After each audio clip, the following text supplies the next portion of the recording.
तीन गलत तरीके बताऊंगा एक होम्योपैथिक दवा को लेने के, और तीन सही तरीके भी बताऊंगा कि कैसे एक होम्योपैथिक दवा को आपको लेना चाहिए। मैं हूं आपके साथ सत्यम कश्यप BHMS, और हेनमन होम्यो हॉल में बहुत बहुत स्वागत है।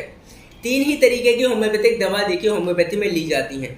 पहली तो हो गया मदर टिंचर, दूसरी हो गया छोटी छोटी आप दाने देखते होंगे, मीठे दाने जो होते हैं जिन्हें हम ग्लोब्यूल्स बोलते हैं, और तीसरा होम्योपैथी में डाइल्यूशन दिया जाता है जिसके आगे दवा की पोटेंसी होती है। तो सबसे पहले जानते हैं कि तीन गलत तरीके क्या होते हैं। छोटी छोटी बहुत गलतियां करते हैं लोग, और जब दवा सही भी होती है लेकिन अगर उसके लेने का तरीका गलत है तो वो दवा कभी भी असर नहीं करेगी आपकी बॉडी पर। तो ये जो है आपको हमेशा ध्यान रखना चाहिए। पहली गलती जो लोग हमेशा करते हैं वो है कि अभी जैसे आपने कुछ भी खाया, अपना खाना खाया रेगुलर, या फिर कुछ भी ड्रिंक में, या फिर कुछ पिया आपने, या फिर पानी ही पिया, कुछ खाया भी है, और उसके तुरंत बाद आपने एक होम्योपैथिक दवा का सेवन कर लिया, तो उसका असर बहुत हद तक, काफ़ी हद तक कम हो जाता है, और वो हमारी बॉडी पर असर नहीं कर पाती अगर आप उसको खाने के तुरंत बाद लेते हैं तो ये बात हमेशा ध्यान रहे कि खाने के तुरंत बाद कभी भी आपको एक होम्योपैथिक दवा को नहीं लेना है। उसमें कारण ये है उसका कि अगर जैसे खाना आपने खाया, और होम्योपैथिक दवा जो होती है हमारी बहुत ही सूक्ष्म होती है, उसमें जो पावर होती है वो डायनेमिक होती है, यानी कि जो मटेरियल होता है उसमें कम होता है, एलोपैथी वाला हिसाब नहीं होता है। तो पावर जो होती है, डायनेमिक पावर जो होती है, एनर्जी जो होती है वो बहुत ज़्यादा होती है, इसलिए वो कम हो जाएगी खाने की खुशबू से, खाने की गंध से, इसलिए जो है खाने की तुरंत बाद आपको नहीं लेनी है। दूसरी गलती जो एक होम्योपैथिक दवा लेते समय करते हैं पेशेंट वो ये है कि जो आप ग्लोब्यूल्स देख रहे हैं इनको वो हाथ में रख कर लेने लगते हैं। जैसे कि ये ग्लोब्यूल्स हैं, इसमें होम्योपैथिक दवा मिली हुई है, और इसको हाथ पे लेंगे, हथेली पर लेंगे, और 4 गोली अपने मुंह में उसको ले लेंगे। ये बहुत ही गलत तरीका है। जब आप अपने हाथ पर उसको टच करते हैं तो दवा खराब होने के बहुत ज़्यादा चांसेस रहते हैं, इसलिए जो मीठी गोलियां हैं ग्लोब्यूल से, इसको कभी भी आपको हाथ से टच नहीं करना है।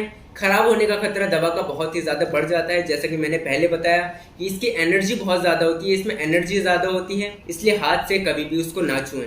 आप सोच रहे होंगे कि ये बहुत छोटी छोटी बात है, बात छोटी होती है लेकिन उसके असर बहुत ज़्यादा बड़े होते हैं, तो हमेशा ध्यान रखें।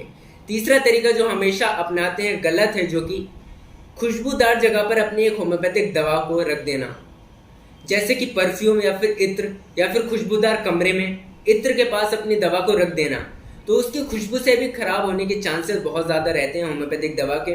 आप कभी भी एक होम्योपैथिक दवा को एक्सपेरिमेंट के तौर पर, मान लीजिए ग्लोब्यूल्स हैं, किसी भी इत्र या परफ्यूम के बाद पास रख दीजिए और फिर उसको स्मेल करिए, सिर्फ और सिर्फ उसमें परफ्यूम की खुशबू आएगी, भले से ही आपने थोड़ा बहुत पास रखा हो उसको। क्योंकि जो होम्योपैथिक ग्लोब्यूल्स बनाई जाती हैं, वहीकल बनाई जाती हैं जिसमें दवा बनाई जाती हैं, उसमें एब्जॉर्ब करने की क्वालिटी बहुत ज़्यादा होती है, इसलिए जो डाइल्यूशन है ये खाली दवा जो है, मीठी गोलियां होती हैं जब तक इसमें दवा नहीं पड़ती है, और जैसे ही इसमें आप दवा डालेंगे तो एक होम्योपैथिक दवा बन जाएगी। तो ये मीठी गोलियां ऐसे बनाई जाती हैं कि ये एब्जॉर्ब करने की क्वालिटी बहुत ज़्यादा अच्छी होती है इनकी, जिससे कि इत्र के पास रख देंगे तो उसको एब्जॉर्ब कर लेगी, तो उसकी क्वालिटीज इसमें आ जाएंगी। उसकी खुशबू से, उसकी जो हाई पावर की खुशबू है उसकी वजह से इसकी जो शक्ति है वो कम हो जाएगी, इसलिए इसका खराब होने का डर बहुत ही ज़्यादा बना रहता है। तो ये तीसरा कारण भी आप हमेशा ध्यान रखें। अब मैं आपको बता रहा हूँ कि तीन सही तरीके क्या हैं होम्योपैथिक दवा को लेने के। गलत तरीकों अगर आपने समझ लिया तो उन्हीं की कंटिन्यूएशन में है ये, लेकिन थोड़े से अलग हैं, आपको थोड़ा ध्यान से देखना होगा। पहले तो एक होम्योपैथिक मदर टिंचर, यानी कि मूल अर्क को मटेरियल डोज जिसमें बहुत ज़्यादा होती है, उसको लेने का तरीका मैं आपको बता रहा हूँ, जो कि क्यू से प्रदर्शित करते हैं एक होम्योपैथिक दवा को। क्यू जिसके आगे लिखा होता है वो होता है एक होम्योपैथिक मदर टिंचर।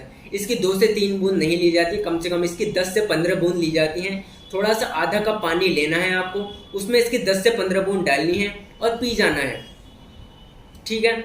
और हमेशा ये याद रखना है कि 20 मिनट का फ़र्क हो कुछ भी खाने पीने से। जैसा मैंने बताया कि कुछ भी जैसे आपने खाया है उसके तुरंत बाद नहीं लेना है। खाने के कम से कम 20 मिनट का, अगर आधे घंटे का फ़र्क रखते हैं तो बहुत अच्छा है, क्योंकि एम्प्टी स्टमक, खाली पेट बहुत अच्छी असर करती है होम्योपैथिक दवा। तो 20 मिनट का कम से कम फ़र्क ज़रूर रखें, या फिर कुल्ला कर लें, 15 मिनट बाद भी ले रहे हैं तो कुल्ला कर लें, मुंह को अच्छे से साफ रखें, वरना 20 मिनट का फ़र्क तो एक होम्योपैथिक दवा लेते हुए रखें ही। वो अगर दवा सही है तो वो बहुत अच्छे से एक्ट करेगी हमारी बॉडी पर। दूसरा होते हैं ग्लोब्यूल्स। ग्लोब्यूल्स लेने का सही तरीका यही है, हाथ से इसको कभी भी नहीं छूना है। इसके ऊपर एक लिड यानी कि ढक्कन दिया होता है, तो उसमें 4 गोली इसकी डालें, या 4 या 5, 4 ही जनरली ली जाती हैं, और उसको अपने मुंह में रख लें और चूसना होता है। होम्योपैथिक दवा कभी भी पानी के साथ नहीं ली जाती। एलोपैथी वाला हिसाब नहीं होता कि पानी के साथ उसको निगलना है। कमेंट सेक्शन में ये बहुत पूछते हैं लोग मेरे से कि पानी के साथ लेना है या ऐसे ही उनको मुंह में रखकर चूस कर खाना है। तो ये सॉफ्ट टैबलेट होती है होम्योपैथी में, मुंह में जाती है, घुल जाती है, कड़वी भी नहीं होती हैं, तो आपको ऐसे ही लेना है। तीसरा जानते हैं कि पोटेंसी जो डाइल्यूशन होता है, डाइल्यूशन को जब हम एक मीठी गोलियों में डालते हैं तब तक ये दवा नहीं है, जैसे ही हम इसको इसमें ऐड करेंगे तो होम्योपैथिक दवा बन जाएगी। मेन जो मेडिसिन है वो यही होती है डाइल्यूशन, जिसके आगे पोटेंसी लिखी होती है 30, 200, 1000, वो होते हैं होम्योपैथिक डाइल्यूशन। तो डाइल्यूशन की 2 से 3 बूंदी सफिशिएंट होती हैं एक बार में। 2 बूंदी इसकी जीभ पर आप ले सकते हैं, खाली पेट ही लेनी है, वही 20 मिनट का फर्क रखना है खाने से। और 2 बूंद इसकी लेनी है, चाहे 30 में, चाहे 200 में हो, चाहे 1000 में हो। डोज जो है सिर्फ 2 बूंदी रहेंगी, बहुत ही सफिशिएंट होती हैं। 4-5 बूंद भी आप ले रहे हैं तो कोई बात नहीं, वर्क वही है उसका, तो 2 ही बूंद लें आप, बहुत ही सफिशिएंट रहेंगी। तो ये है होम्योपैथिक दवा लेने का सही तरीका। आशा करता हूँ कि आप इसको ध्यान रखेंगे, क्योंकि ये छोटी छोटी बातें हैं और आपको हमेशा ध्यान रखनी चाहिए एक होम्योपैथिक दवा लेते समय, तब जो है एक सही तरीके से होम्योपैथिक दवा आपकी बॉडी पर असर करेगी। चैनल पर नए हैं तो सब्सक्राइब जरूर कीजिएगा। मुझसे ऑनलाइन कंसल्ट करना चाहते हैं तो डिस्क्रिप्शन में मैंने अपनी ईमेल आईडी दे दी है, वहां पर आप जाकर मुझसे कंसल्ट कर सकते हैं। वीडियो पसंद आई है तो लाइक जरूर कीजिएगा और कोई भी क्वेरी है तो मुझे कमेंट सेक्शन में जरूर बताएं। जल्द मिलते हैं अगली एक नई वीडियो में। Thank you.